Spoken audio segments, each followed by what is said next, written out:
Welcome back to another episode of Two Dimes and a Token. People, we love you. We appreciate you.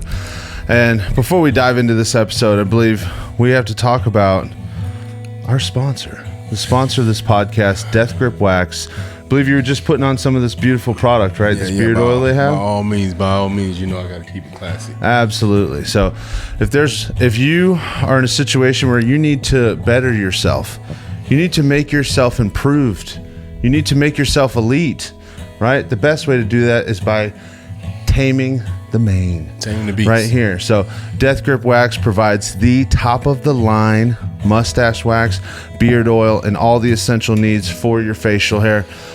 Best lines that you could possibly imagine. I absolutely love the stuff. I've been using it for a few weeks now, and I got to tell you, when I do freshen up, which as you guys know is pretty rare, makes my beard feel so good. And it smells so good. I know, it smells so delicious. So good. And I can style this bad boy. I can get 10 times better than Captain Jack Sparrow. So when you guys get a chance, make sure you check the link. All right, 20% off when you use the promo code 2 Dimes and a Token. That's all caps. All right, and make sure you go check it out and get your Death Grip Wax now. So in this particular episode, dude, I know you couldn't be there, but it was an awesome episode. We sat with Miss Jessica Straughn. She is the owner and operator of Supportive Counseling LLC. That's out in Orlando. Phenomenal person, I have to say. And I was super stoked about this one, dude, just because you know how it is. Like, getting out in the world, everybody's kind of focusing on your mentals. And she has all the certifications, everything is. She is a mental health certified counselor. In other words, you call psychiatrist, I believe. I think she's the expert on that, so she explains that a little bit more in depth in the podcast. But it was a super dope time, man. Absolutely awesome. She gave some insights into all types of topics. We talked about parenting, talked about generational differences, talked about the commonalities between treating men and women. We talked about so many different things, dude, and it was super insightful.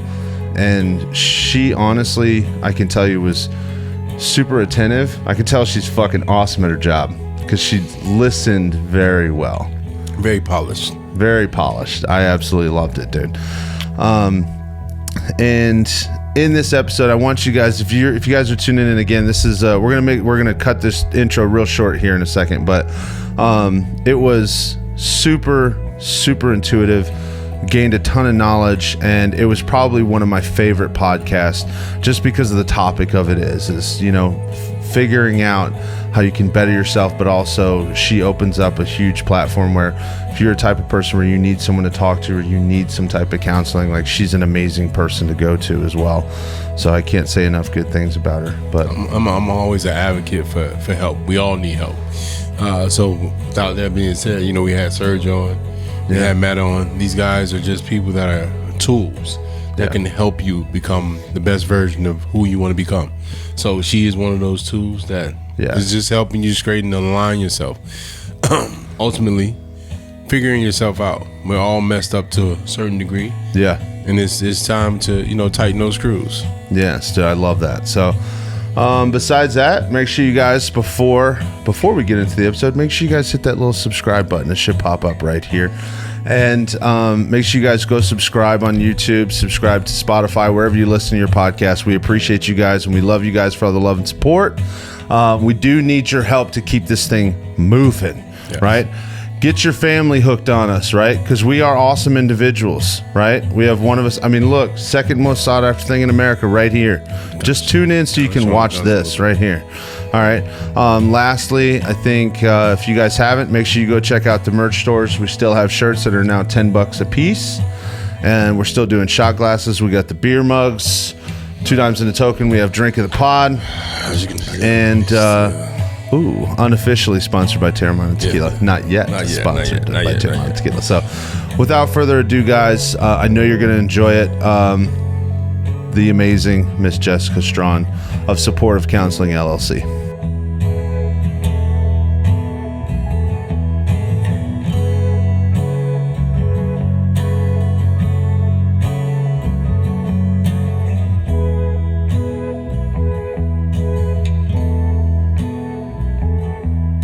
So let us introduce What is our drink of the podcast today? Coffee. Coffee. I love coffee. Coffee's good.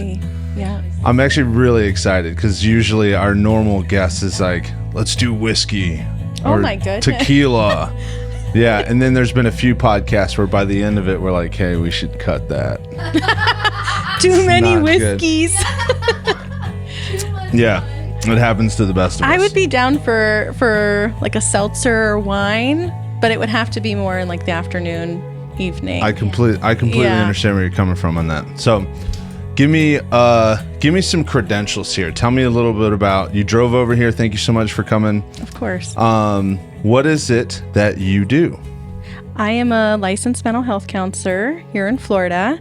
So I provide mental health services to Florida residences, and I work mostly with high-functioning professional women or trauma survivors, so victims of crime. So those are kind of my two areas that I focus on. I have training in trauma-focused cognitive behavioral therapy, critical incident stress management, crisis response, and clinical certified trauma professional are some of the certifications I have. Ooh, that's a lot. Wow. Thank you. That's amazing. So what got you into all this? Well, this is actually my second life. Yeah.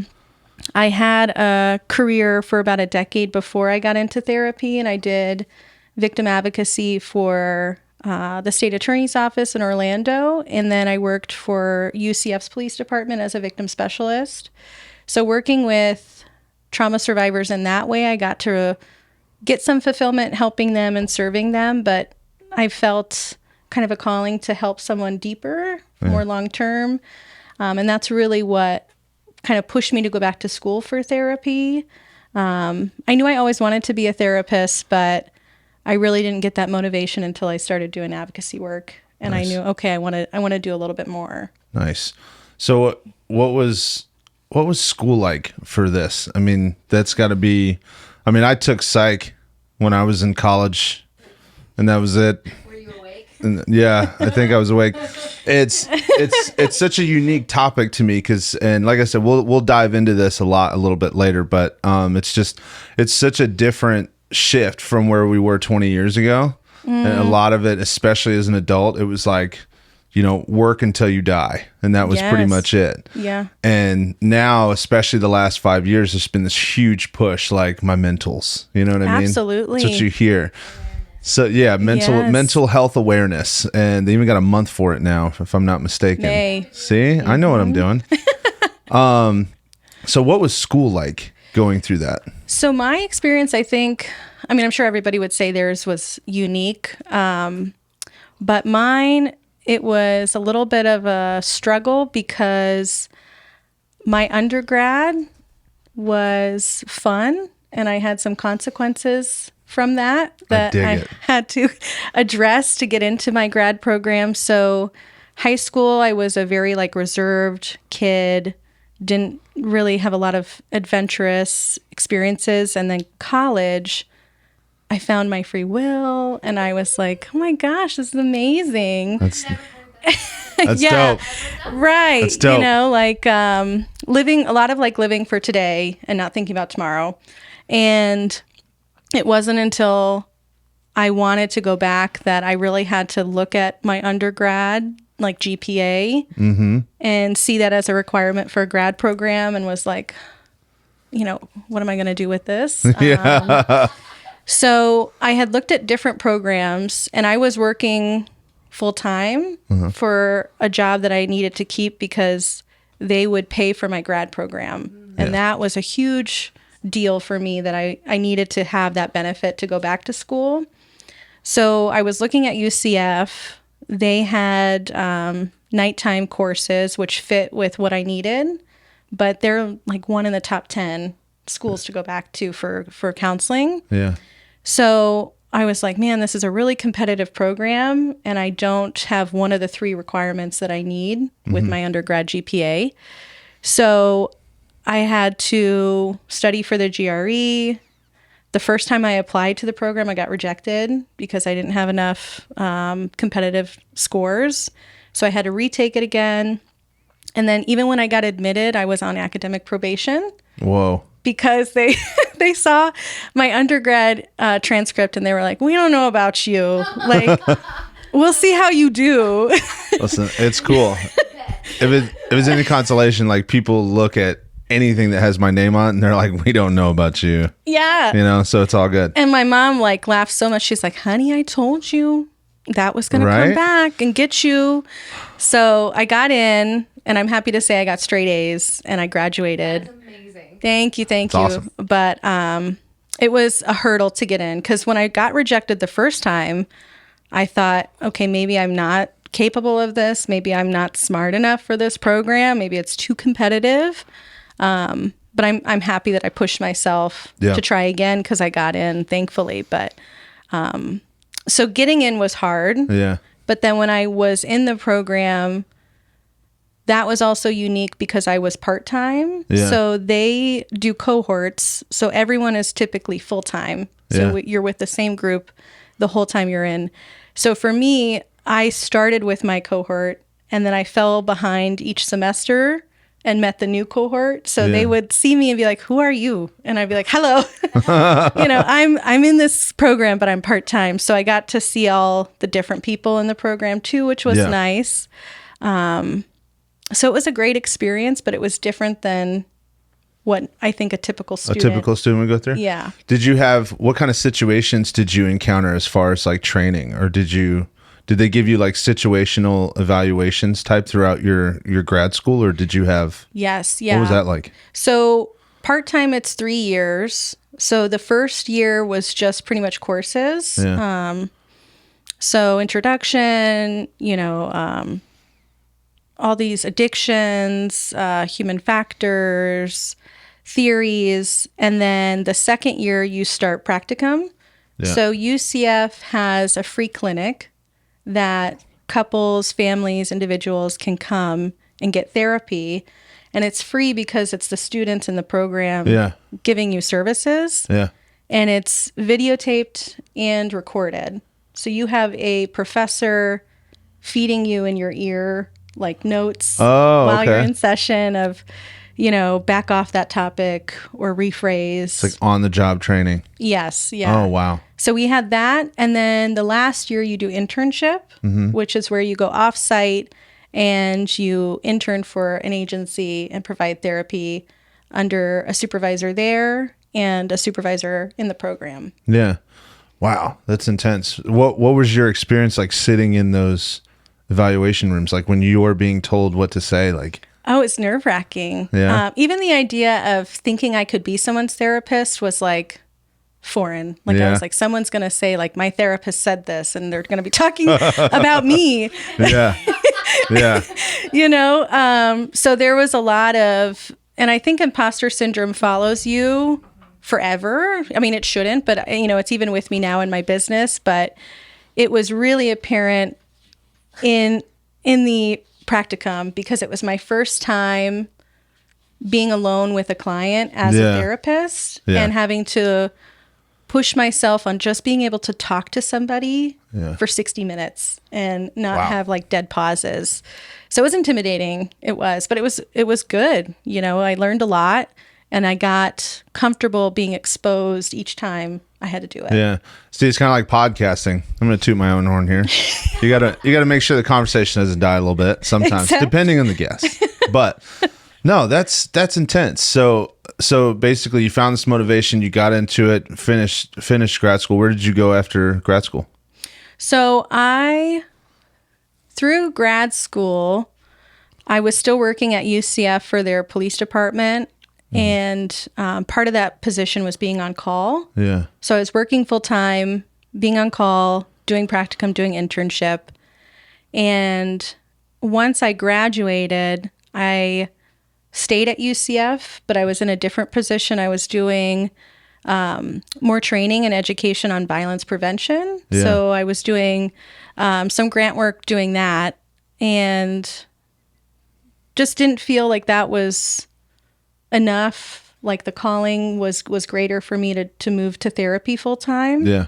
So from there, I went to a community mental health agency and worked with the LGBTQ population and worked with them full time while doing my private practice part time in the evenings and weekends.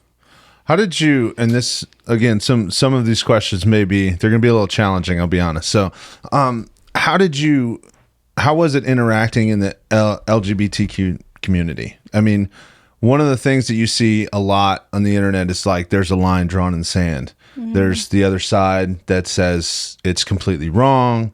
You're this, you're that. Then there's the other side, which obviously people would call it more liberal, and that type. Like, did you ever have any interactions where, there was a lot of conflict in that realm, or was it just, helping people through personal traumas, that type of stuff? Well, the clients were all in the community. So most of the work that I did was supporting them in their journey, but a lot came up about living in Florida and being out and being proud. Yeah. And having access to services and feeling safe. So we worked a lot on how to feel a sense of control with those fears and those concerns. Yeah. But my agency that I worked with did have leadership turnover. So there was a lot of tumultuousness in like the corporate area of where I worked about how we provide services, what we can and can't do. And for me, that was part of the reason why I stepped away and went full time. There was a lot of other reasonings, but I wanted to not have those type of limitations from an agency if I didn't agree with everything they were doing. Yeah. How did you, I guess, because a lot of those, like I said, what is it? What is it? The left? Left is the Republican, or is it right? Right. Right is the red. Yes. Go right on red. So, right wing people a lot of times, and they throw up the statistics and all this other stuff that LGBTQ and this other, transformation type stuff leads to a lot more depression and a lot more mental illness and that type of stuff. Like, what was your experience in that realm? Do you feel like you would disagree, or would you agree, or not in the middle? I would say that with that population, there was high acuity of those types of symptoms like anxiety, depression, suicidal ideation, because their experience is a lot different when we look at a marginalized population. Yeah. So their rates of trauma are going to be probably higher, substance use is going to be higher, and mental health concerns are going to be higher, because when we think about hardships that you may experience not being of the majority, those are going to be higher. So the difficulties that come from that may look like mental health concerns, substance use, struggles, trauma. So those were definitely prevalent in that community. Yeah, that's the one thing I never really understood, to be honest, is I've always been of the opinion, like, it is what it is. Who cares? It doesn't really bother. Like if my neighbor, I don't know my neighbor, but if my neighbor, I'm going to say his name is Tom. Yes. If Tom married Hank, like, I don't care. It's not really a big deal. It's not really going to affect me. So who cares? I mean, I bet you Tom could probably have a few beers and play poker. Yes. Like that sounds cool of Tom. You know what I mean? But I guess, because there's so much information out there and there's so much back and forth about this stuff. And there was a documentary I had watched on, who was this? What was the guy? I think is Reed was his last name, whatever. He was on the Joe Rogan podcast, and he had a huge thing about what is a woman. I don't know if you heard that, but he did a whole documentary on it, and that was more in the trans. But I think there's limitations when you go to certain things like that. Like, I don't believe in the hormone thing, especially before 18. Like, if you're over 18, do whatever the hell you want. But I never really understood the other part of that. If you had same sex or anything like that, it didn't really make sense to me to have such an issue with it. Yeah. But, either way. So have you ever dealt on both, like in that trans environment? Have you dealt with that? Yes, absolutely. Really? Yeah. When I was at that agency, I had many trans clients in a different journey process. So just identifying where they were going through transitioning, whether it's socially or with their family coming out or transitioning with hormones, without hormones, non-binary folks, gender fluid folks. Yeah. So that was all something that I worked with the clients there. Gotcha. Are you in the position to make the decision whether someone gets hormones or not? I did hormone replacement letters, yes. Really? So that is us recommending that it's medically necessary for their mental health to be on hormones. Really? So we would do assessments on their severity of their symptoms, so their ability to function based on their depressive symptoms, anxiety symptoms, and then being in supporting their transition, how that may affect improving those symptoms if it was directly affected by them not having access to care. We interrupt this podcast to bring you Sunterra Solar Solutions, a leading edge solar company committed to making sure they provide a phenomenal experience to its customers. Going solar was one of the best decisions that I ever made.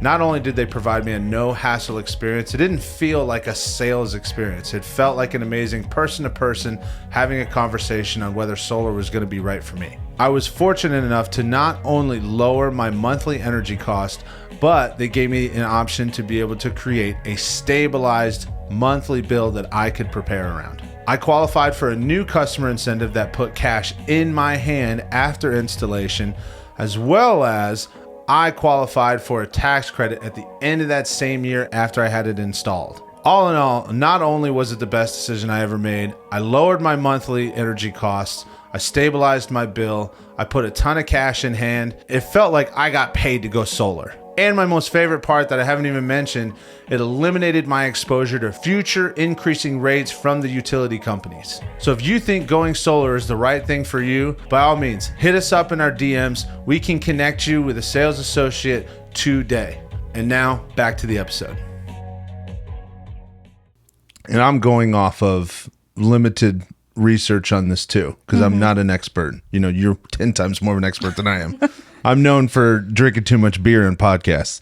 But one thing I've read consistently about it, and I've seen quite consistently, is that in that transitional period, there's quite a few years afterwards where sometimes there's almost like, it's like a regret syndrome thing. Have you experienced that a lot? No. No? No, and I have heard that. And it's interesting because, like I said, I've worked directly with folks affected by those decisions. Yeah. And I have not seen that. I have heard that type of, and I'm going to say myth. I have heard that type of myth working with victims of crime, that false reporting is also there. And yes, do I think that people may make a decision and have regrets? I think that's plausible. And I think it's the same thing about false reporting. I think that's plausible that it does happen. But I think, again, if we're thinking about the larger picture, it is so statistically low, those outcomes. Yeah. Because I've worked with that population, and I don't have a single client that has talked about regretting their decision to transition. Wow, that's nice. Yeah. Between the different generations, so like Gen X, Gen Z, Gen Zs. do you see the mental health of each generation, like, do you see one more so affected than the other? Do you see, I know there's differences in character, obviously, in upbringing and circumstances. Yes. But when you're providing them care, do you see that they have like similar trends of like mental health challenges that they have to walk through? And do you see more awareness in certain age groups? Absolutely. Gen Zs are blowing up the world, I think, with every type of norm, stereotype, roles. Like Gen Z is the newest one, right? I think there's one after, but they're like the Gen Alpha. Between 9 and 24 right now. So they Okay. were between 97 and 2012. Yeah. So Gen Z. Yeah, Gen Z is doing something. I work, like I said, mostly with adults, and they're gonna be I do have some early 20s though. Yeah. So I do have some Gen Z clients, and yeah, like non-ethical monogamy or ethical non-monogamy, that has been something that I've seen come up a lot with redefining, what committed relationships look like, and having less possession of a partner to to have more love for other people. That has been something that I think Gen Z is really embracing. Pronouns with Gen Z. And I think mental health awareness too. With other clients that are in different age groups, there may be more resistance when we talk about techniques or skills of, have you tried meditation or affirmations? And there may be like, I don't think that's real, or that doesn't make it, but if you work with younger clients, they already are doing that themselves because it's so embedded, I think, in that culture for them that mental health is such a bigger priority than I think any other generation that we've seen. Like with quiet quitting. I'm trying to think some other, I'm not a Gen Z guru, but they do things so differently because I think they're more focused on their individualistic experience rather than a culture, like a groupthink type of mentality. Yeah. So I get where you're coming from, because where I'm from, it's very different. In order to motivate me, like, you would have to talk trash to me, and that comes from a sports background. And it's, well, no, it does. It makes sense based upon how I grew up. Yep. And where I came from, there were certain parts of my childhood that weren't great at all. I mean, they were pretty horrible. Yeah. And the only way you create an evaluation of your situation, and you just say, all right, you can either sit here and pout about it, or you get up and move and you go. So when I joined sports, it really started narrowing down that motivational factor to, like, bro, you are trash. And then when like football coaches and weightlifting coaches, anybody, you know what I'm saying? And that is what got me, like, rearing and ready to go. And that still motivates me today. Yes. And it's funny that you kind of say that, because one thing I would say, and this is just from a personal perspective, this is my opinion, not the opinion of our guest, but I look at it as my generation and the generations before me, going all the way back, they're way physically and mentally tougher. But on the other side of that, one thing I am noticing is, as you get more newer and newer 18-year-olds and younger people coming up, they are way more self-aware and way more they can apply a lot more intellect into their decision making at a much younger age than what I was capable of doing. Yes. You know what I mean? And I think I would agree with you in some of those parts, because you hear that of Gen Z doesn't want to even struggle. There's such an avoidance of any uncomfortability, where what you're talking about is that bootstrap mentality of, put your big pants on, let's go, suck it up. Everyone's got a hard life, and that's what builds character and resiliency, where with the younger generation, we may not see that again. Like if it's not working out for them, they're leaving, or they're doing, because that self-awareness is there, that why put myself through that struggle? And I think, I don't know which one is right. I don't know. Yeah. What you got? So I think that, and I can say this from like a workplace point of view. So in my role, I've worked with age groups up to, like, they're about to retire or maybe should have retired 10 years ago, to I'm still in college, like, coming through the ranks.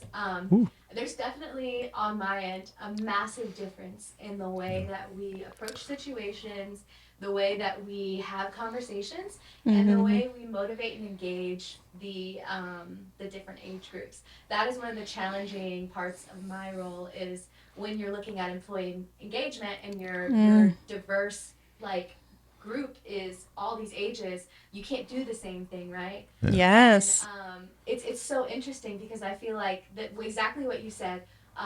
People who are, like, older than us. I think you and I are technically millennials. I'm a millennial. Okay, so we're all millennials. I'm a badass. The age groups, like, that were before us, they do have this, like, work to the bone mentality, and it's so interesting me being in the middle of both, because I say things like, you work to support your life, you don't have a life for work. Yep. Like, it's not that way. And I think for people who are older, when I say stuff like that, they look at me like I have 15 eyeballs. They don't understand the concept. So then I explain, like, there's a reason you have vacation. There's a reason we have time off. You can work from home some days if you need that flexibility. And for them, it shows weakness. Yep. You know, if I don't have to use it, I don't need it. And then we have the Gen Zers looking at different benefits packages as they come up, and they're like, 2 weeks of vacation, you know, that's not enough. And it's like, you know, well, in Europe, they do offer 6 weeks minimum. Like, that's how it starts. So it's very interesting to see the two different generations, even in the workplace. Yeah, opposite ends of the spectrum. Completely. Oh, yeah. I've said it routinely, like if you were able to combine the two, you would have like the perfect set of generation. Yeah, I mean, it's weird because we've had several conversations on this topic in past episodes. And About Gen Zers? not necessarily Gen Zers, but For Gen Zs. I've said it about I've said it about the general public. Like there was one episode where I said what all of you should probably do is, you know, probably take a look inward when you want to solve a problem. Yes. Rather than pointing at everything, like doing the Spider-Man meme, like what? Yes. Well, you've got it. If you are having, if we think about like baby boomers and their frustration at Gen Z's, you know, where is that frustration coming from? Is it because we wish we could take more time and we don't, or, and I think it is. absolutely. I think 100% it is. I disagree. They don't know how to handle Disagree. The awareness that's coming up because they're so used to being like nose to the grindstone. Is that how you say it? They don't understand. It's uncomfortable almost, right? Because it's such a new thing. Should have Like, plugged in a third mic. That's my fault. No. Okay. But it's like a new concept because they weren't taught that. Like there wasn't awareness, and it's like it's ingrained in them. So we're talking about people who are 60 years in the making. Then they have these little 18 and 20-year-olds who are like, I'm an adult, I know what I'm doing. Yes. Well, and there's a big thing. So I'm not going to say it's hazing, but I'm going to say it's bullying. I've come from a college campus, so I learned a lot about what happens when hazing occurs, and there is a huge bond that forms, and the research talked about survival bonds as well. So if we were in a plane crash and we all survived, we would be intrinsically bond from that experience. And the research has showed that through hazing, a similar bond shows up of we've gone through this really traumatic incident, and that makes us brothers or sisters or survivors in that moment. And I think you could relate a similar experience of the mentality of people who had an experience in their workforce of I had to sacrifice and compromise so much and not be with my family and not take time off and climb that corporate ladder to get to where I'm at. And you're coming in here asking for all of it on a silver platter right away. Yeah. And that really upsets me. Yeah.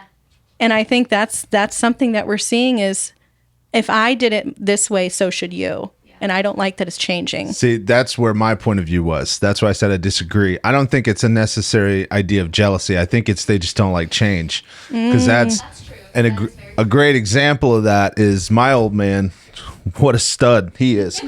My old man, this is how funny it is. So he'll have 3 numbers for the same person: a home phone, a cell phone, then a second cell phone. Oh. But instead, this is just an example. But I've seen him do this. I can't give what the example was because that's not good.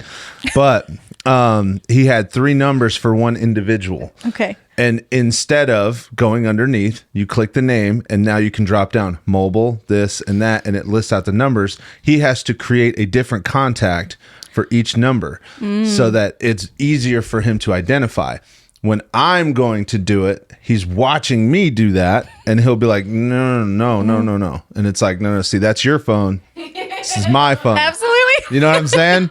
So I think a lot of it has to do with the change factor, and I think a lot of it too is the judgment factor. Like you said, when they do come in and they just expect everything on a silver platter, I think that pisses a lot of old people off. Of course, and again, I think there's the middle ground of what's right and what's wrong in it, but I think you had talked about both sides of the spectrum, and it's somewhere in the middle. And I think that's where millennials are, and maybe that's my bias coming out of being like, you know, we do a little of each, and that's why we're the best. Generation. That is why we're the Zero doubt. Okay? Listen, this workforce, this this lifestyle, the way we handle the world, it would not It's be as perfect. successful Yeah. without us. Okay? We see both sides.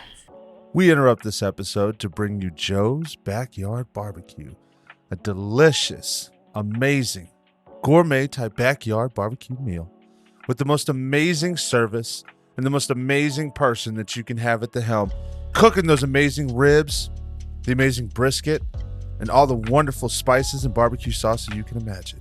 So if you're in the Lake Worth, Florida area, make sure you go and see your boy Joe at Joe's Backyard Barbecue. And now back to the episode.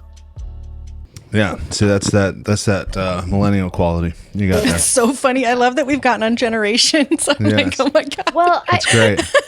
I think the difference between all of them is so like jarring, and Yep. being in the workplace trying to figure out how to handle it, it's just so weird. But even family members, like you said with dad, or like even with my dad, how different he is. If I say something to him, I remember one time I was talking to an older family member, and I mentioned to them that I was starting therapy, and that Good for you. Yeah, thank you. And I had started and I was walking through these things, and as I was explaining it, just saying the word therapy, I saw the family member tense, not because I made them uncomfortable by me being there, but because the idea of going to therapy and sharing that with somebody, oh my gosh, like back in the day, that made you like crazy or something was wrong with you, and we don't need that. We're fine.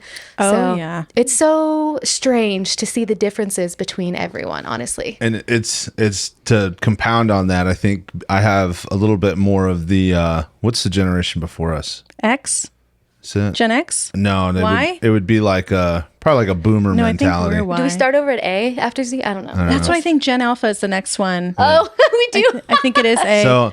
So like I don't know, I had a little bit more of a boomer mentality. Like there's not therapy, and I'm not against therapy at all. I really don't. I think that if you feel like you need someone to talk to and you feel like you don't have that person, go do it. Like by all means, like stress it out. For me individually, it's everything's always been so logical, and it's always been like, all right, here's the problem. So you need to either fix it or stop complaining about it. So it's so, for me, I don't know why everything just kind of registers just dumbed down as much as possible. Probably because I'm not a dumb dude, dumb jock. But yeah, so like more of that Gen X type mentality, Yeah, because Gen X. that's what it would be.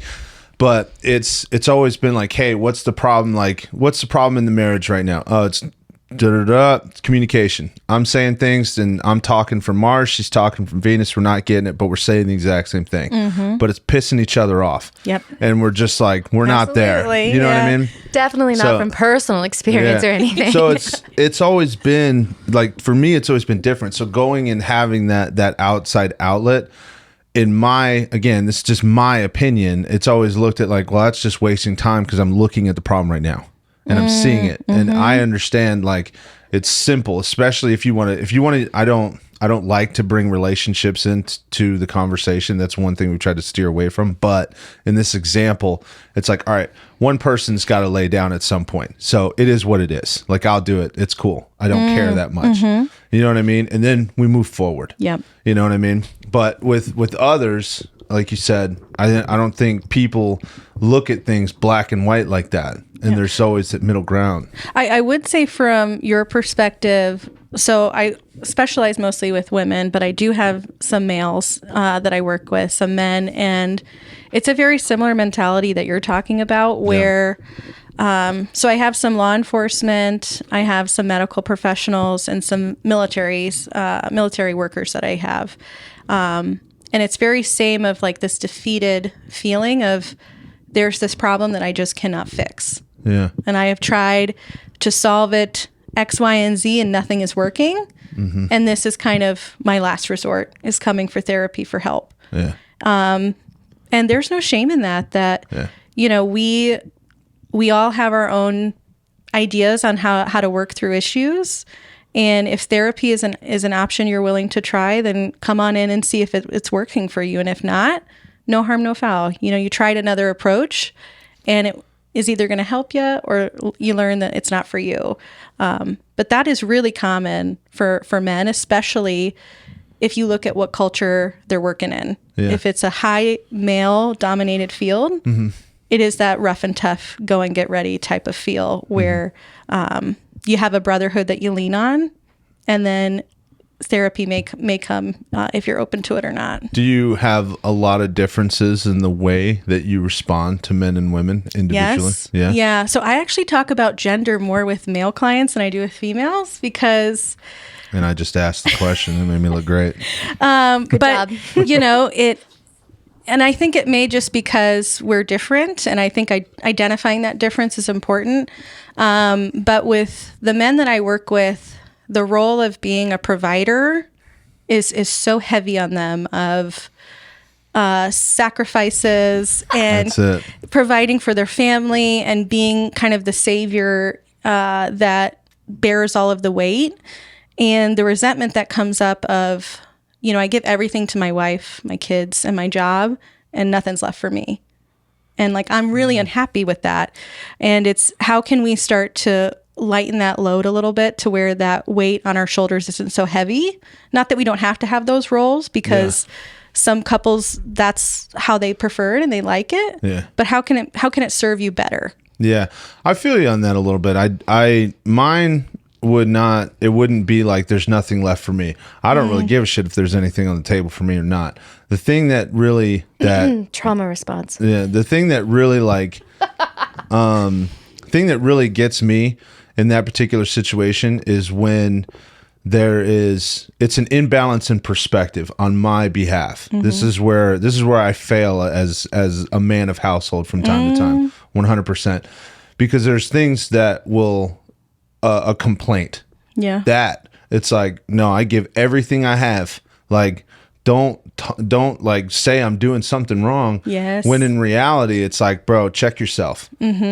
No, you half-assed that, and now someone else had to go back and do it. It took 3 times longer because you're spreading yourself thin or whatever it may be. Yes. You know what I mean? Yeah. That and the coping, that comes up too, is I'm pulled so many directions. I have nothing left to give. Yeah. And that's where, how are we handling that stress? And I'm drinking too much, or I'm stepping out of my marriage, or I'm staying too long at the office, or I'm irritable with my partner, or I'm more aggressive or authoritarian with my kids. And it's those ways that we're trying to manage that stress, but we're not happy with how we're doing it, and we want to change it for the better. Yeah. I see that a lot with the males that I work with too. Yeah, see, I usually I'll have an outburst. I'll do no, man, don't come at me like that, right? And it's massive term of disrespect. And then usually within 15 minutes to 24 hours later, I got to be dude, you f***ed that up. Good, yeah. So I got to call and I got to be hey, there's no reason for me to snap at you. There's no reason for me to do this. Or even with my kids, this is something I'm a huge advocate of, because I tell my kids all the time, listen, in this house, daddy runs the world, right? but daddy ain't perfect. You know what I'm saying? So when I mess up there, I'm already self-aware 20 minutes later. I get it. And then that's the point where I go to them and I'm yo, I'm sorry. How fantastic. Dad dropped the ball on that. Yeah. I will say that's a big thing in our house, just speaking as the other parent here, is he from the beginning was, and he was the parent. I came in to the parent situation, right? Mm-hmm. So he showed me a lot of the rings, but just seeing him apologize to them, the acceptance from the kids, and I don't mean acceptance oh, I still love you, because kids do that no matter what, right? But the awareness it brings them, if dad can say I'm sorry, so can I. So we're really big, obviously we try not to do things where we have to apologize, right? But still, if we do something, we still will pull them aside, we give them eye contact, we give them full body direction, and we have a conversation, I'm so sorry, how did that make you feel? I don't really do okay, I do that. But and we talk through it. But I think that also gives them the ability to empathize with a different perspective. And as they get older, our kids are still 9 and 10, but they have the ability to see what's on the other side. Yes, it's and crazy. So powerful that y'all do that, because again, we're talking about generations, but it's showing that you can make mistakes and have ownership and repair relationships and not instill shame of needing to be perfect. Right. Because I can remember, and I'm sure we all have this experience, but when we realized from childhood into adults that our parents were not superheroes and they were real people. Yeah. And they're not perfect. Yeah. And how almost shocking that can be if you didn't see your parent show that example of, you know, we are not this perfect person and it's okay to make mistakes. Yeah, no, I agree with that. I think with the kid front, it's, I don't know, it's the other side of that too is like I'm very challenging towards my kids. Like I hold them to very high standards. But the big thing too is also coaching them and understanding like perfection's not possible. It's not reality. Right. So even if it's a sporting event, right? Like the biggest goal is like, and we'll talk about it before they go out and play or whatever it is that they're going to do. They're saying, you want to invest in this, you need to give 110%. Yeah. I don't care if you lose. Especially right now, the age of 9 and 10, like it doesn't matter if you win or Yeah, lose. but when dude. you're 12, that's it. You're out. When you're 12, dude, you don't win, you're out, bro.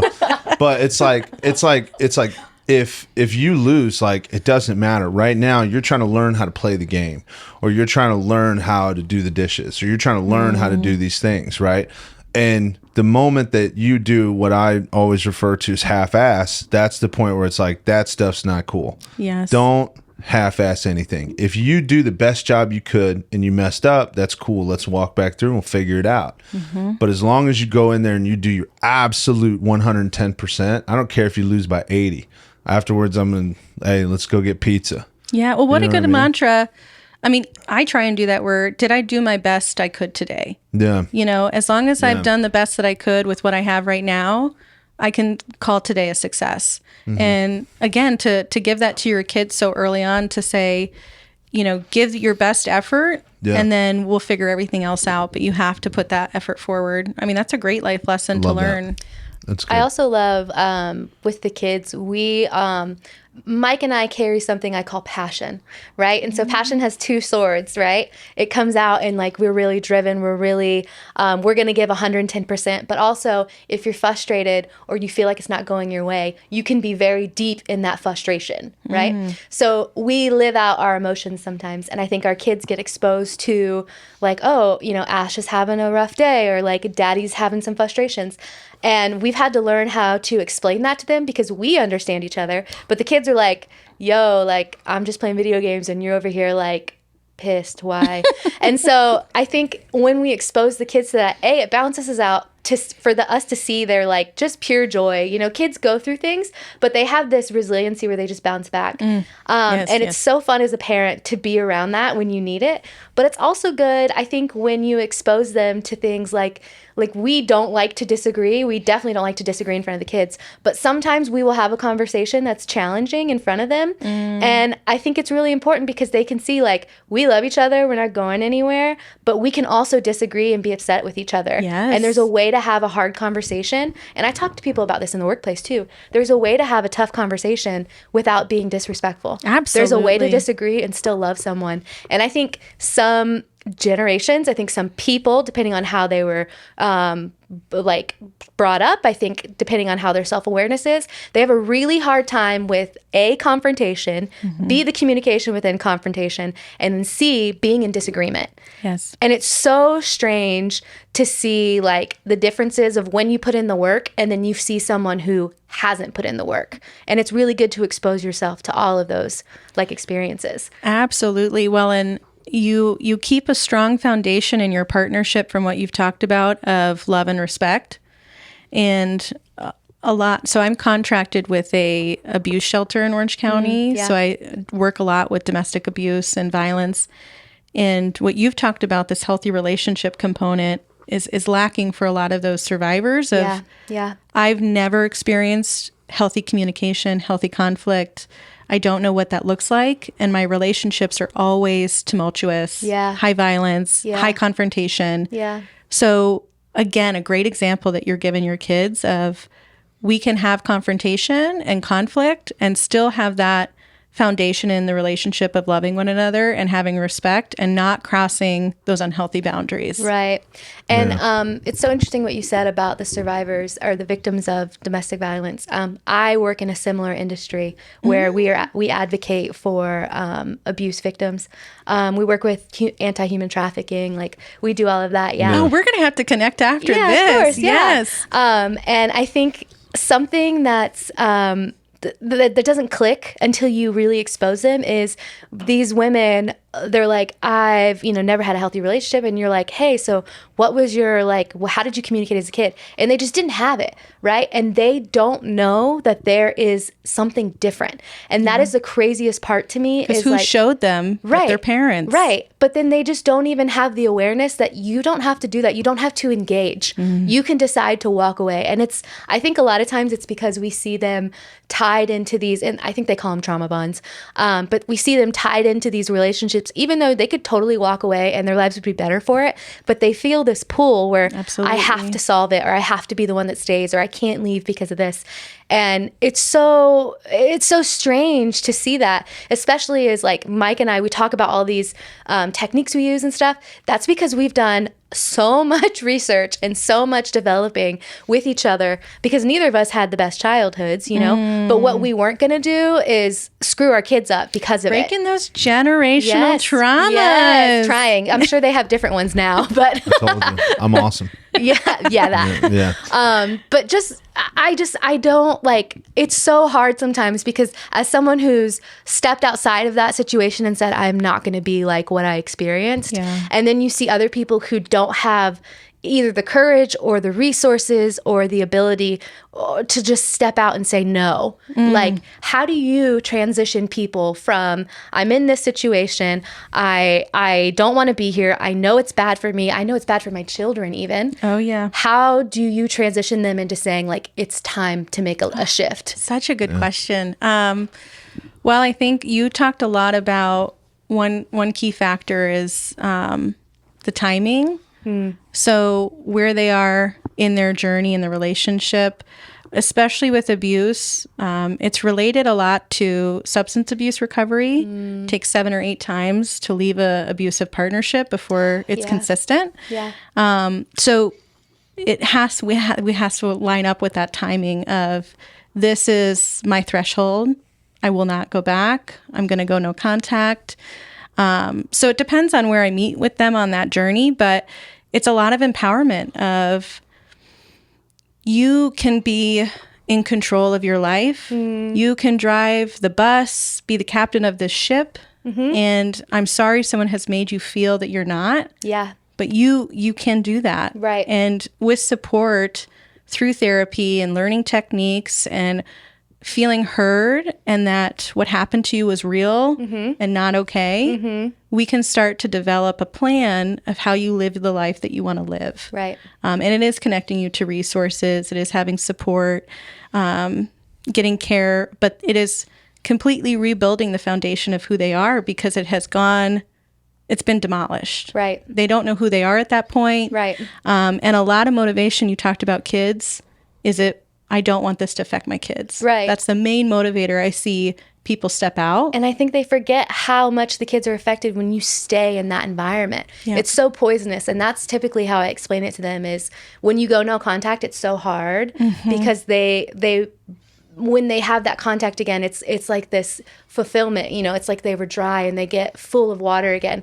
But what they don't realize is that water is poison, because what's going to happen is it's just going to hurt you again later. Yep. So you have to step away. Yes. Yep. So steering into more into your expertise, like older, right?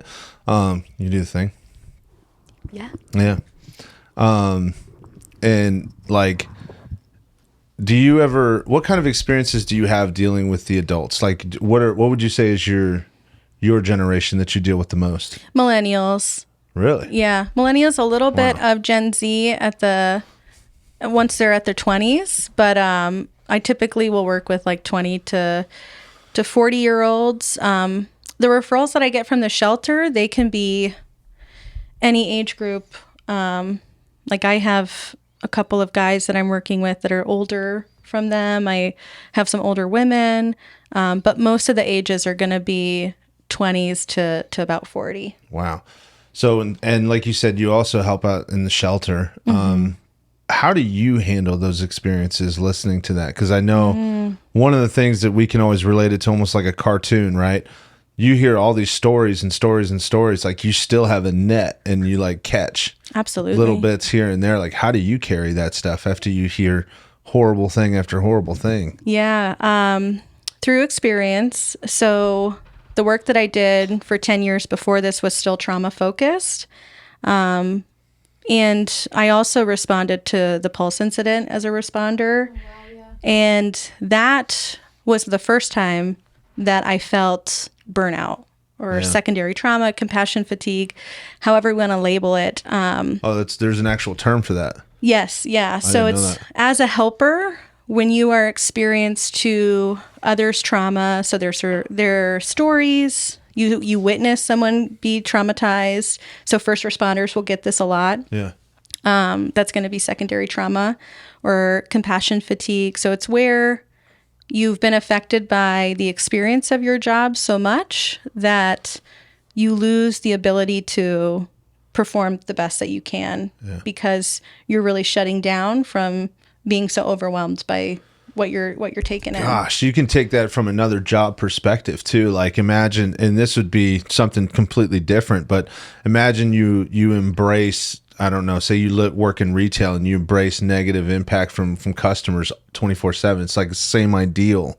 I think obviously in that realm, it's a lot more dramatic, a little bit heavier to carry, but eventually you just get to a point where you're like, I don't want to deal with anybody. Yeah. Well, and it's exactly what you're saying. It's how we absorb it. Yeah. And why I said experience is because I hit my limit at that point and I went to therapy and it helped me tremendously. Congratulations. Great job. Yep. But it helped me tremendously moving my stress tolerance. Yeah. So I was here and I got to move it up to here. So I was able to really move up how much I can handle, my resiliency against stress. And then when grad school happened, I hit my next kind of ceiling of I was burned out. I couldn't do anymore. I was at my peak. And I did more self-reflection, looking at how I was caring for myself. So self-care was huge. Coping was huge. And I've moved that bar up a lot higher now. So I've worked with hundreds, if not thousands, of trauma survivors from the state. I had a caseload of over 600 at one point a year. And then working at the police department and now working solely with trauma in my practice. So I listen to trauma all day. Yeah. And it's truly an honor. Like I feel like I am bearing witness to somebody and it's such an honor to do that. But I know how to take care of myself by doing meditation, being out in nature, exercising, eating right, sticking to a routine so that every day I keep my tolerance level high. So that I can show up for my clients the way I need to. Yeah. I think for some odd reason, I don't know, maybe this is like the Gen X or boomer in me. It's just routines kind of keep things at a level pace. And it really, it gives yourself a normal functionality almost. It's so important for your well-being. And it's weird because you see like, I don't know, you can see actors or all this other stuff where they're careers and make them go off the walls in different time frames and this and that and different sleep schedules and all this other stuff. And then sometimes, and obviously their stuff is put in the public light. So anytime something happens, we know about it as the general public. Yeah. Because they're put on TV, whereas we are not. You know what I mean? But look at Marky Mark.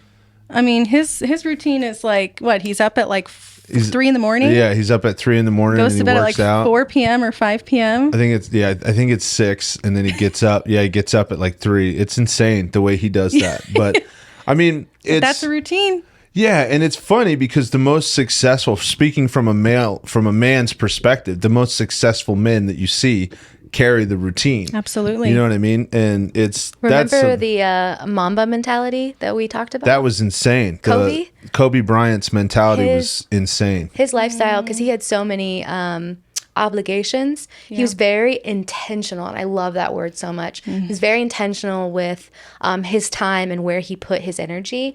He got up like 4 a.m., would work out, and then he'd come home, wake his kids up for school, have breakfast with them, maybe go do some work. But like every he had blocks of time in his day and he did not falter. Yeah. And that is how he kept up, because everyone was like, you do so much. How do you do it? And he was like, this is how. And it was the routine and the dedication. Absolutely. Same idea as like The Rock nowadays. He works off of a base routine. It's all in the gym. As long as he gets a workout, he can base his schedule on what he's going to do. But either way, I think the routine kind of like helps people get into that mode, and it helps bring people out of ruts. Absolutely. So, well, and it's a recipe for your well-being, because it makes sure you're fueling yourself consistently. So are you keeping on top of how you're eating, moving your body, which we know has great effects on our mood. And then it also cognitively, you don't need as much energy waking up and be like, oh, what am I going to do today? What are we going to eat? Where am I going to go?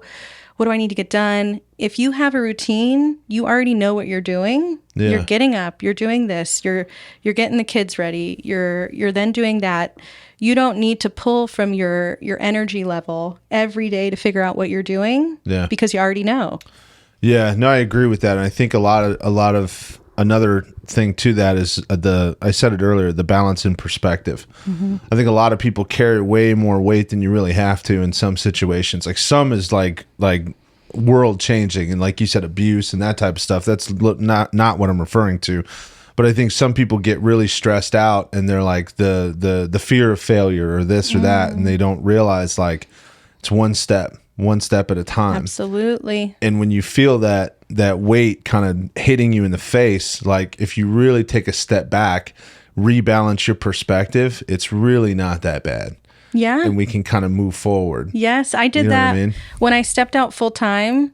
I had that fear of failure of, I've always had a boss before. I've always had someone telling me what to do before, a steady paycheck. And now I really have to invest in myself. Yeah. And I started with my routine. Yeah. I scheduled my week out, and I said, this is when I'm getting up. This is when I'm exercising. This is when I'm going to schedule sessions. And that gave me a sense of control. Yeah. But it also allowed me to set myself up for success starting out, to help diminish that fear that I'm investing in a routine that's going to make me be the best that I can be. Nice. That's incredible.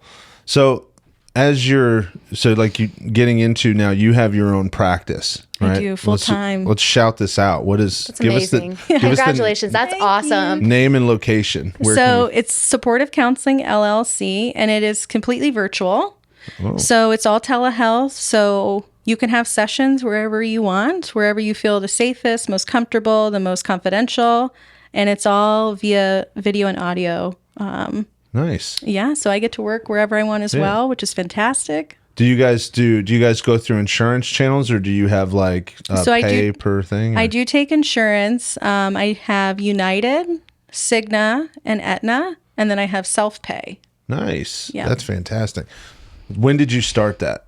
So I started May of 2021 part-time. Yeah. And I was doing it evenings and weekends. And I had about a caseload of maybe 10 or 12 clients. And then June of this year, I went full-time. And I'm about 2/3 full. Wow. So I'd like to have about 20 sessions consistently a week, maybe 23. And I have about 18 right now, which is nice. My goal when I planned was to be full by the end of the year. So I think I'm going to achieve it, which is exciting. That's awesome. That is incredible. Congratulations. Honestly, Yeah. you should be so proud of yourself. I am very proud. I'm very happy.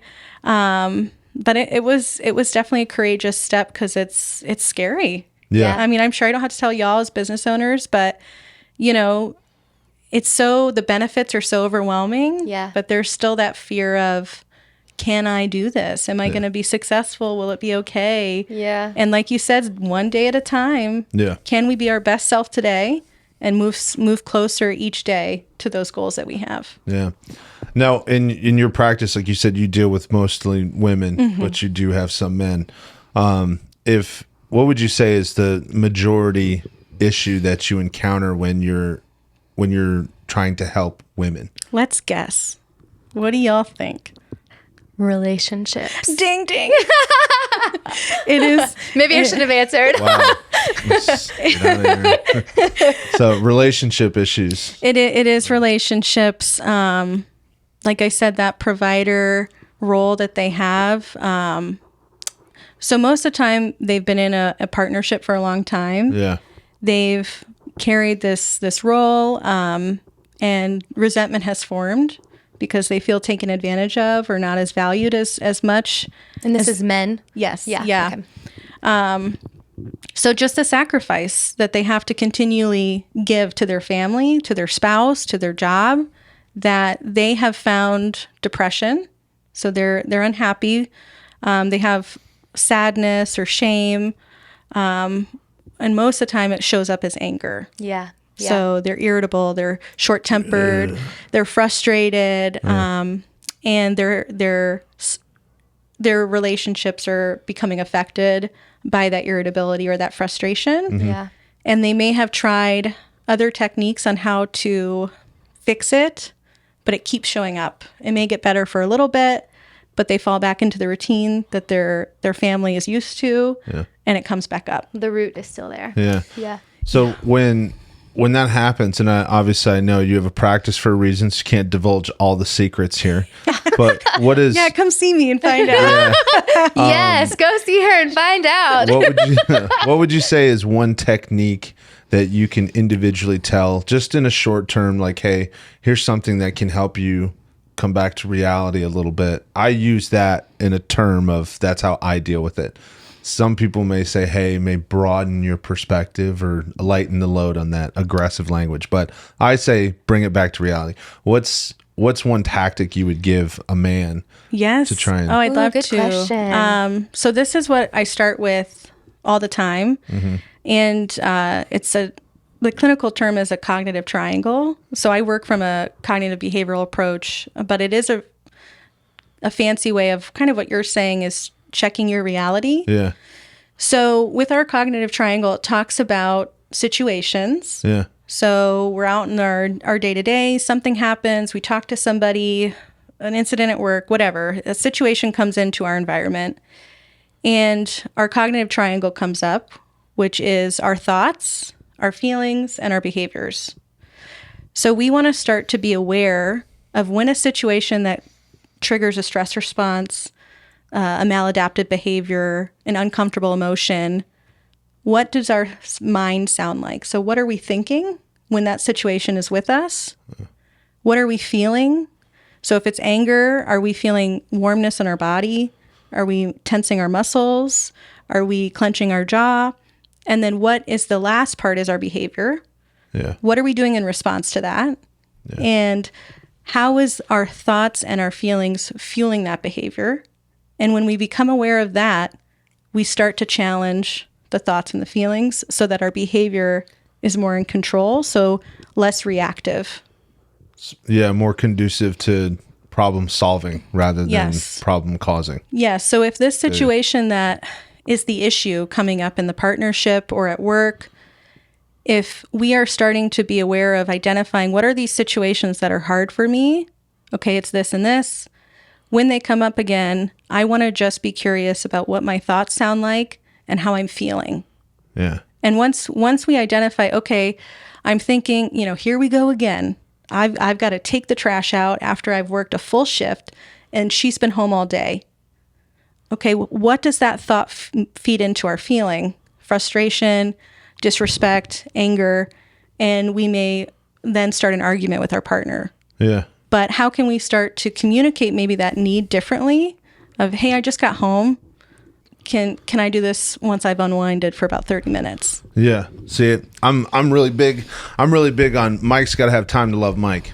Yeah. Very big on that. And Everybody should have that time. And that's what I'm saying. I'm also a huge advocate of it for Ash too. Like, and I all the time. Shout out to him. Yes. It's I'm like, better dude, because of it. Yeah. It's like, do you. Like, if you need to be alone and read books, do your thing. I'm more of the, like, I'm either going to play a video game or honestly, I play poker or something. You Watch know what football. I mean? Yeah, watch football, like whatever it may be. But that's huge advocate. Got to have time to love yourself. You can't love yourself, you can't love anybody else. But Well, you don't have to take away, for the example with, like I gave with the trash, that may still be a need that has to be done. We have to take the trash out, but our response does not need to come from that. yeah, From that way of thinking, because if we are identifying anger or frustration is showing up because I feel I don't have any time for myself, communicate that with your partner. Yeah. Just like you've said, I need some me time here, or I need to be able to unwind before I know this is important. I'll get to it. But when I come right home, I'm going to ask that you don't tell me to do it right away, because it makes me feel like I don't have time for myself when I get home from work. Yeah. And that will solve a lot of the frustration about the wife wanting the trash out and him needing some time alone. Both things will get done and the conflict won't be there. Yeah. Do you ever have any, I want to use the right terminology here. Do you ever have any religious paths through your resolves, or is it just basic techniques as far as psychology?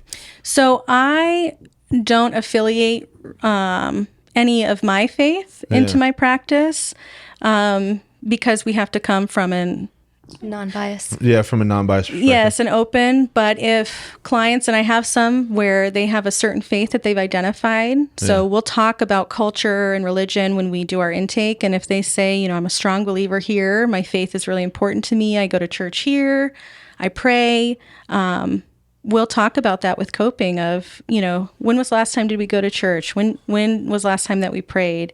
Yeah. Again, how does our faith give us support here? Because that's a great technique to pull into, just like social support, our friends group, religious and spirituality, all of those things can be support for clients. So we want to make sure that if that is something that they're involved in or growing, how can we incorporate that into their coping? In your opinion, do you think that that's a good idea as far as bringing that faith into it? You do? If clients identify, yes. I would never recommend that if a client didn't bring it up first. Yeah. So I talk a lot about areas of wellness, and spirituality is one of them. Mm-hmm. And I've had clients say, I used to be really religious, but I've fallen off. I haven't gone. I don't have a church anymore. And we'll explore that. Is that something that you want in your life again? Is that something you would think would be supportive? And if yes, how can we plan to get that back into your wellness? Yeah. Or I've had a lot of religious trauma where they don't want anything to do with religion. Yeah. They've had bad experiences, so there may be more spiritual techniques that they use. Yeah. So we had a guest on previously, and he runs another podcast called Leave Religion Defenseless, and that was actually his podcast is based upon the breaking down the stigmas of church, and he helps and tries to connect the people that have had those negative experiences with church and that type of stuff. And I think he was more along the lines of like evangelical, and it was actually really funny. One of the things grew up in evangelical. He goes, he was like, basically, if your church is, if you go into church and you have like, you're trying to start a concert first thing that right when you walk in, like you're probably at an evangelical church. I'm like, all right, sweet. But is he wrong? Yeah. So, but I mean, it's funny that you say that, because like from a personal perspective, I've always had a little bit of conflict when it comes to bringing religion into solving like a worldly issue. And that's just my opinion. I think there's certain things that you can use that with, but I think that goes more along the lines of I would say more of like a relationship. I would use that heavily in a relationship stuff. But I mean, a lot of times, like I said, from my opinion, I think it's just self-reflection. Probably 95% of my problems, I could just look in the mirror and be like, bro, all right, you're tripping. Yes, well, I mean, honestly, if you think about all of the work around mental health, it's all about you. Yeah. We can't control anybody else. It's always going to come back to you. That thing right there. That's yes. Good. Yeah, that's good. That's good. Well, so same question I'd asked about what you would say to men. What's a unique thing that you would give to a woman as far as if they're coming in? Well, what challenges do they face, I think? Yeah. What's the most popular challenge that women will come in and face? It's different, but it's very much the same. In my opinion, it is being a super mom, especially if there's kids, never having time for themselves and thinking that they do everything. Yeah. Where, again, just like being the provider role, being the caregiver role, if that's their role in the family, they feel taken advantage of. Yeah. They feel that they carry all of the weight. I get a lot about default parenting, and so we talk a lot about self-care, which there's a lot of resistance that come up with moms because they never feel they have time. Yeah. You know, Have to make the time. putting your oxygen mask on first. We talk a lot about that analogy of, you know, we can't be the best for our family unless we're taking care of ourselves. Yeah. But those that don't have children, most of it is self-confidence and self-esteem. They really struggle with feeling enough, desired, attractive, good enough, capable enough. And that comes out a lot in the relationships that they get into by giving their partner all of their worth. Yeah. And how can we start to work on self-love and self-worth so that we are enough without whoever is in our life? It's weird because I hear that and like attractive and those types of things. As a dude, I don't give a shit what anyone says to me, and it's weird. But also, I mean, there's a lot of dudes that don't think that way, and there's, you know what I'm saying. I think one of the things that kind of I'm not going to say separates me, but separates a group of men is that mentality. Like when I think about like right now, I've had a lot of health issues, so I've gained weight, right? But at the same, like when I'm sitting in the mirror, I'm like, damn, dude, you suck. But like if I go outside, someone would be like, Bruck, dude, you're fat. I'll be like, I don't care. Like you won't believe me, but what you say, I could give a shit less. Yes. So you know what I'm saying? But to hear that on the other end, it's such a foreign concept to me. And it's like, if you don't like it, you know, okay, then you have these things that you can do and this and that, and that's great, and step by step.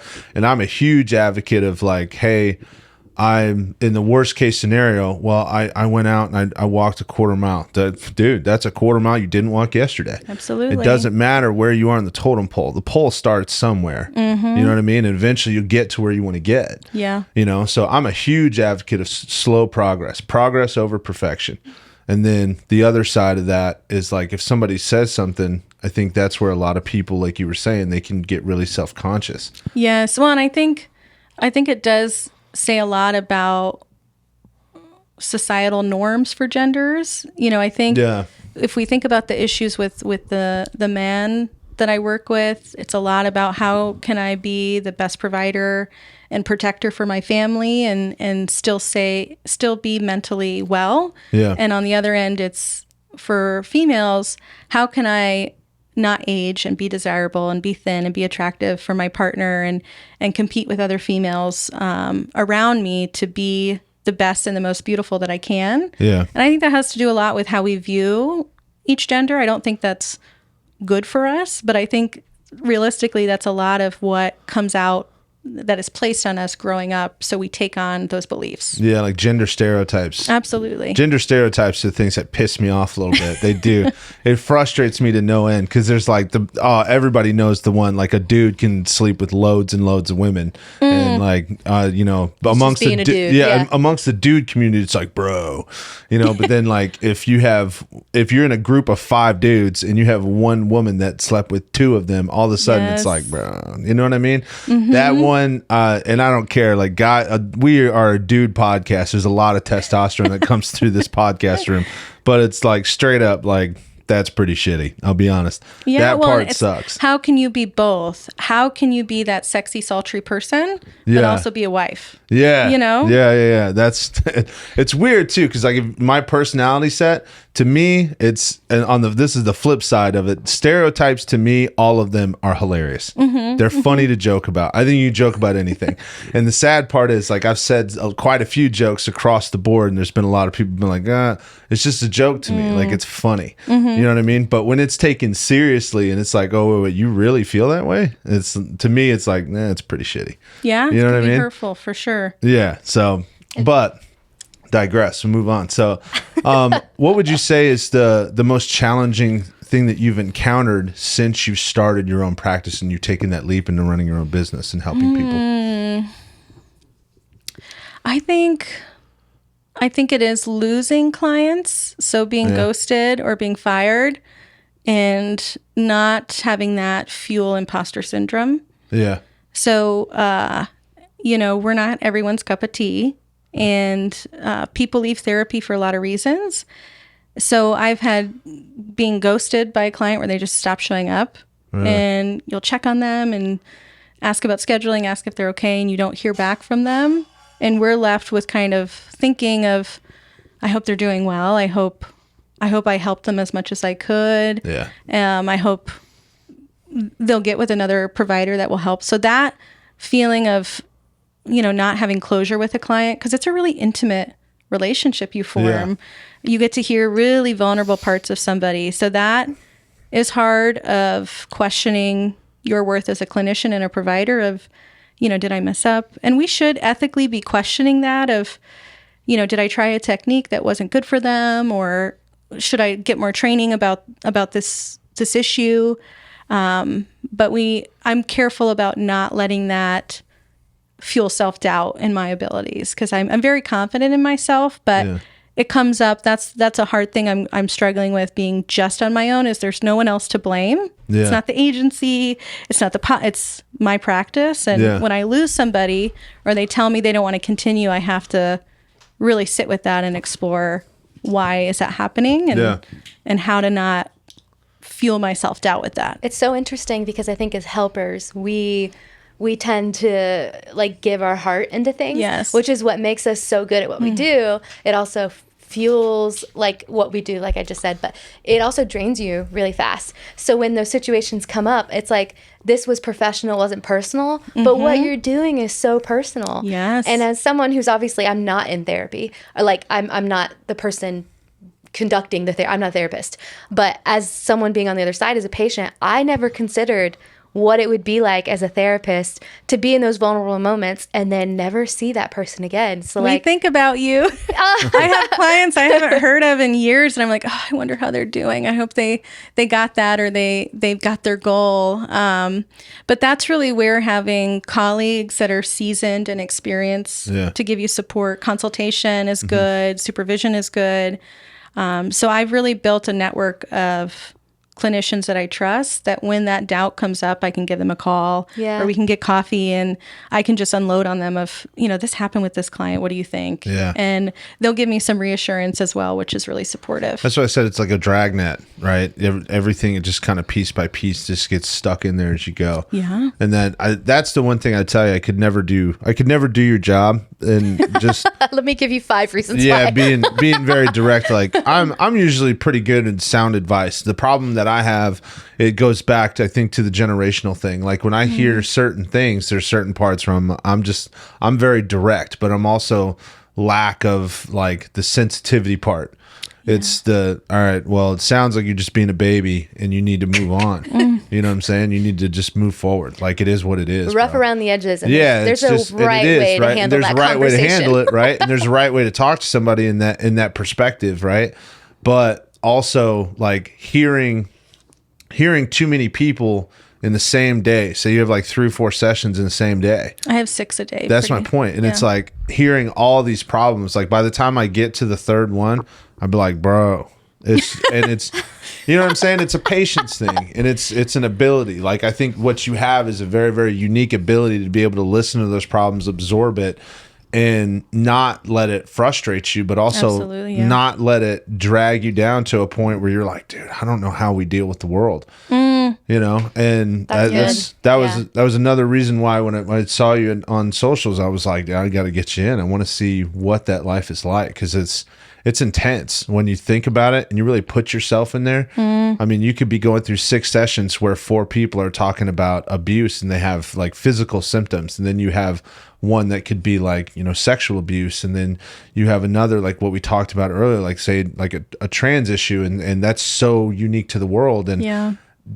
from what we've heard or research that has been done, it's sometimes there's wild thought processes between all of those things, and the techniques are all different. And you're doing that 6 times a day. Yes. Well, and we haven't even talked about either what you're to add to what you're saying is counselor trauma as Yes. well. Yeah. So many people, it's such a courageous act to start with somebody. Yeah. You don't know me. You have no idea if I'm a good person or not. You're just having a leap of faith that I can help you. And especially if you've been burned by a therapist before, we know there's bad helpers. Yeah. I've heard so many stories from clients of, I worked with this person and they did this and it just made me feel horrible, or they were texting during our session, Oh, my or goodness. they were late, or they would no show on me. And it's like, you really have to hold that space with them because it's so sacred. Of like, I really feel my work is life-saving. Yeah, for Like, sure it is. That's the passion that fuels me, is to make the world a better place, my community better. And it's a really intense thing to do with somebody. Yeah. And like you said, to have back-to-back sessions and stay engaged, I mean, you have to have the ability to be there and hold space for somebody and know when to be direct and when to let them come to that decision of their own, of sitting with their emotions and being indecisive about what they may want to do, because they're the ones that have to decide it. Nobody else can really tell them. Do you find it's hard to separate yourself from, like, maybe walking out of a hard session and you carry that? What I'm talking about is empathy, right? Because as helpers, that's what makes us good at what we do. We have that huge space for empathy and we can pour it out greatly. How do you manage those types of situations when they're really heavy? What do you do for yourself? Because I think that's counselor trauma is what you're kind of talking about. Yeah. So I've started bike riding pretty aggressively. Aggressively? How do you aggressively ride a bike? But I will do it after the close of my sessions, especially if I have a full day. I'm inside all day and I'm absorbing and processing.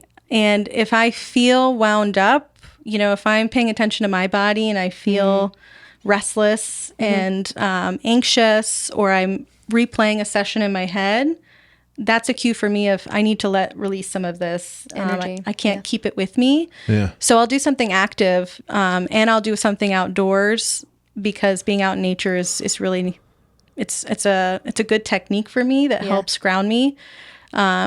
So like just yesterday I went on I think an 18-mile bike ride. Holy moly. It was really nice. That is aggressive. Yeah, I see what you mean.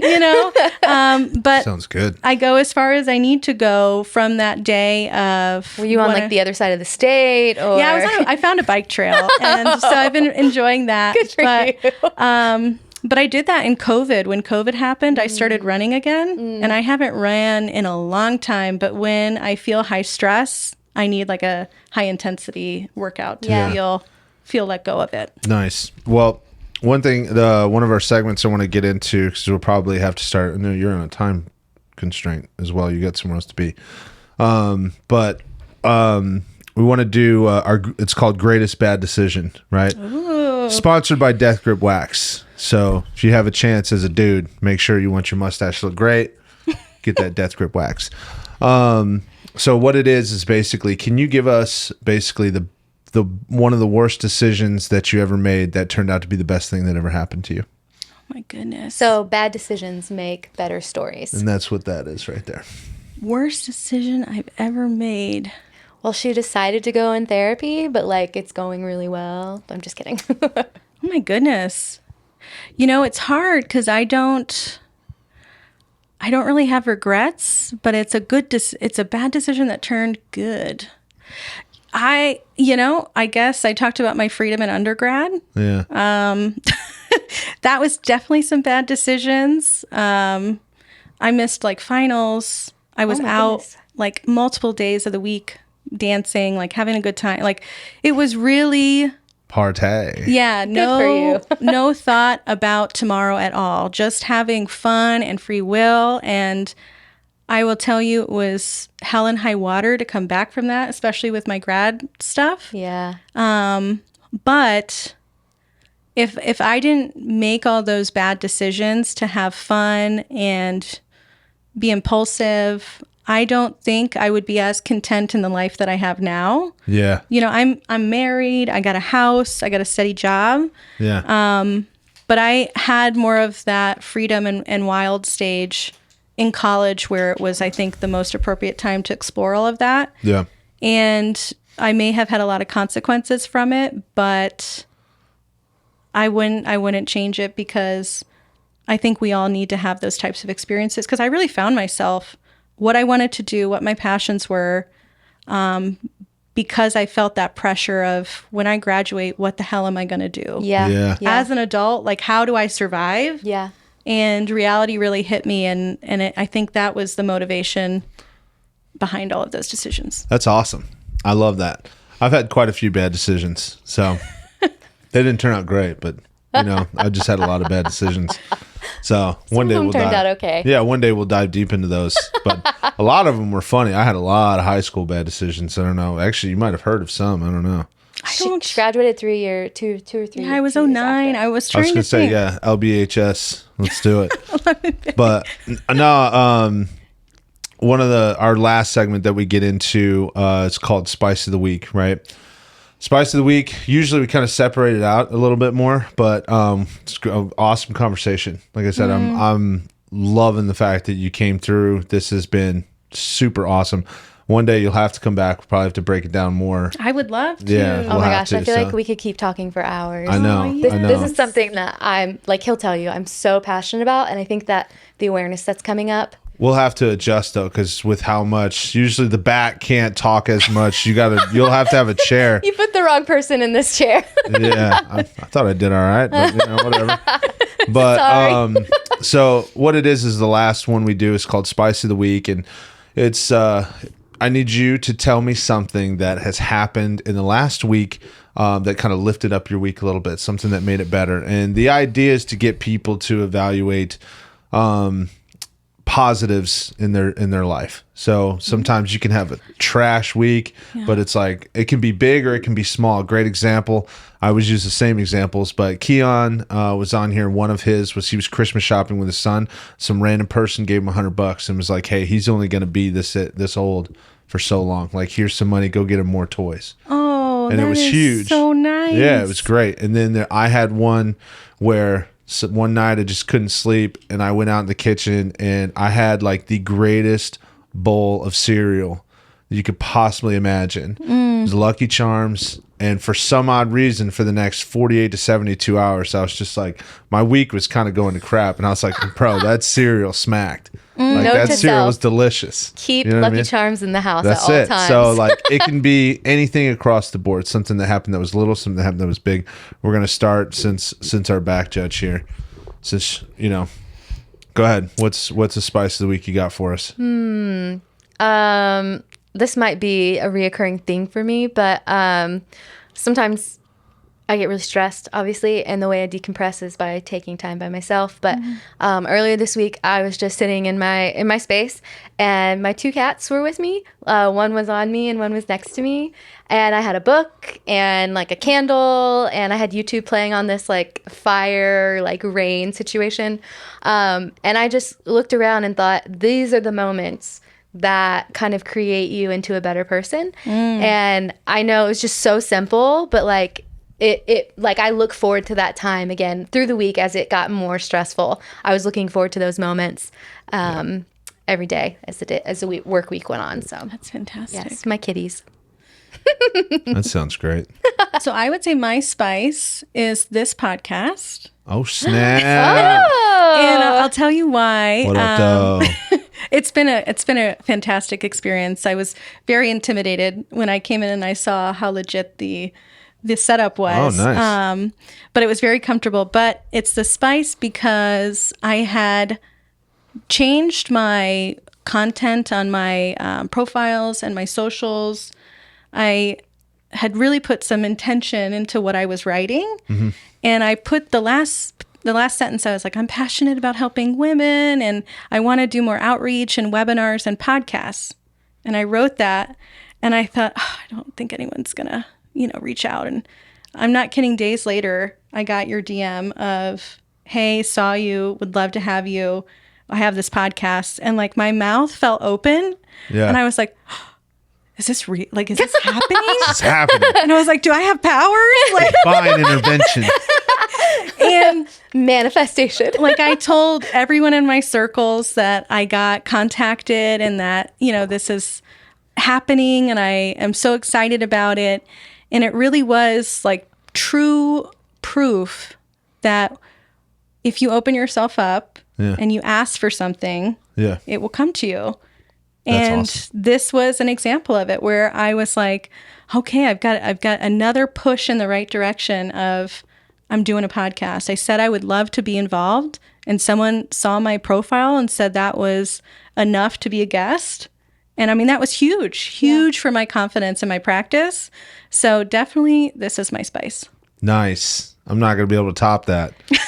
So, yeah, I'm always usually the last to go, and then I always usually have the most trash spice of the week. It's pretty terrible because Keon always has something deep. He's like, hey, dog. It's real deep. But you killed it this week.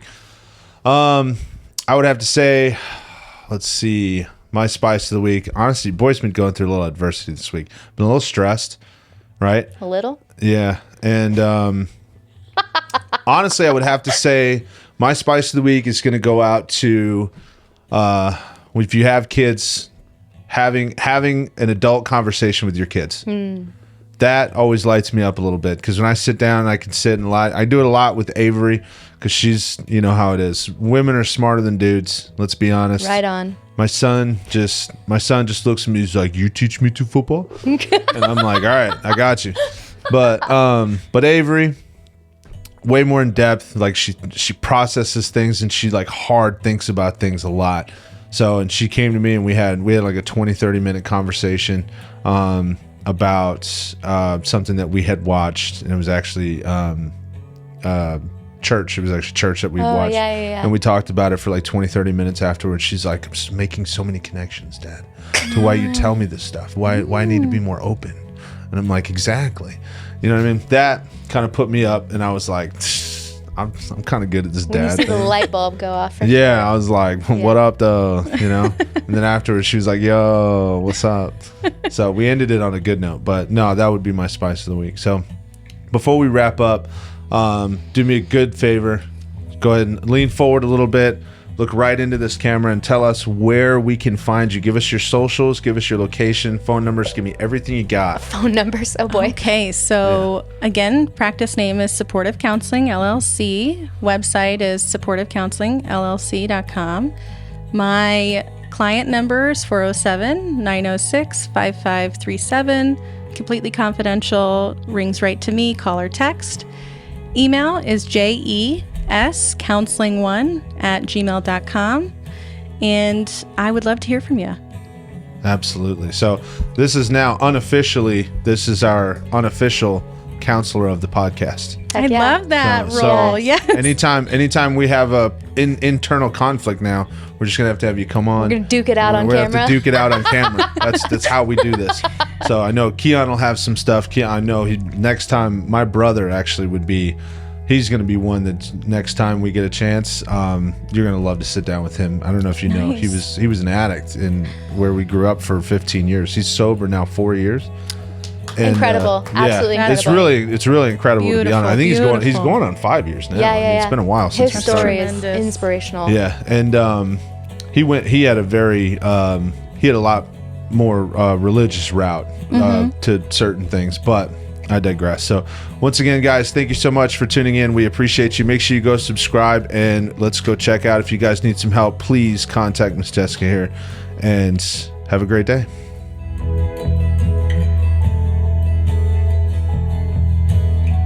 2 dimes and a token.